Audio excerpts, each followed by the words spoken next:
about how you solve radical equations. So if you'd like to learn a lesson, then sit right there. I'm going to teach you how to get the solution out of there. So for step number 1 of solving a radical equation, what you have to do is change the sides. So the 5 has to go on to the left and the radical has to go on to the right. And don't forget whenever you're doing that the signs have to change. So that is how you get that there. So step number 2 is that you have to square each one now because this is a square root. You cannot have a square root in an equation, so you have to find a way to get it out of there. So you have to square it.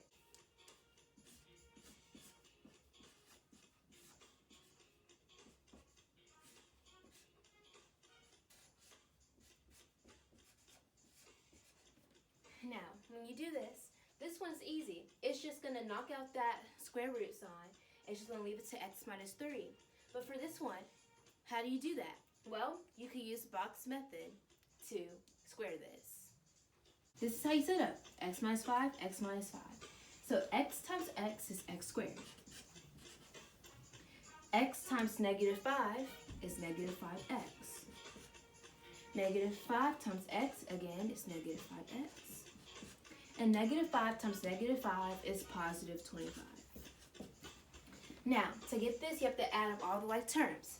X squared has no other like terms. But there's a negative 5x and a negative 5x. You add those together to get a negative 10x. And this 25 is positive and has no other like terms, so plus 25. So you equal it to this. Once again, it's just x minus 3. You just have to knock off that radical. So that is for step number 2. Now step number 3 is having everything equal to 0. So how do you have everything equal to 0? Well, you bring everything over here to this side.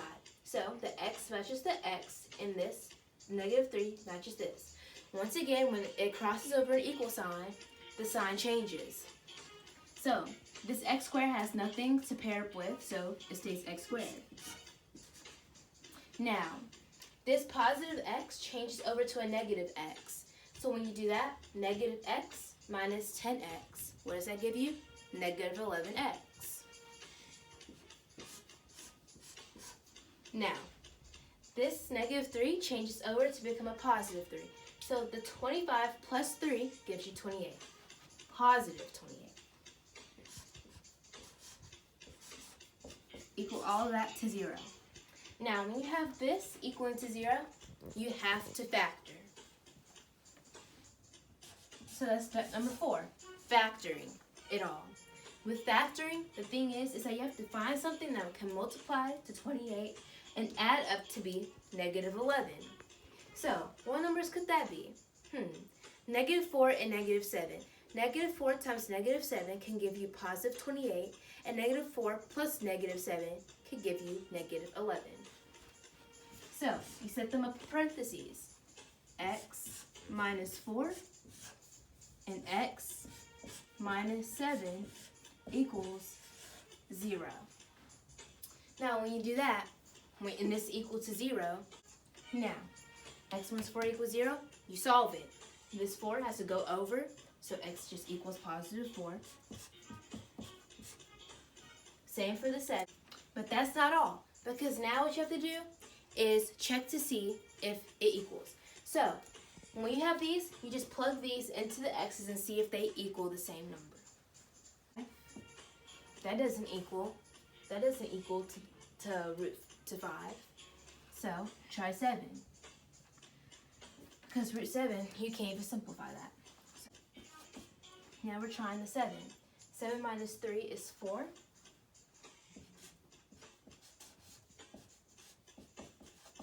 Root 4, square root of 4 is 2. So, 7 minus 2 equals 5. Well, 7 minus 2 does equal 5. So, 5 equals 5. So, x equals 7 is your answer for solving radicals. Thank you.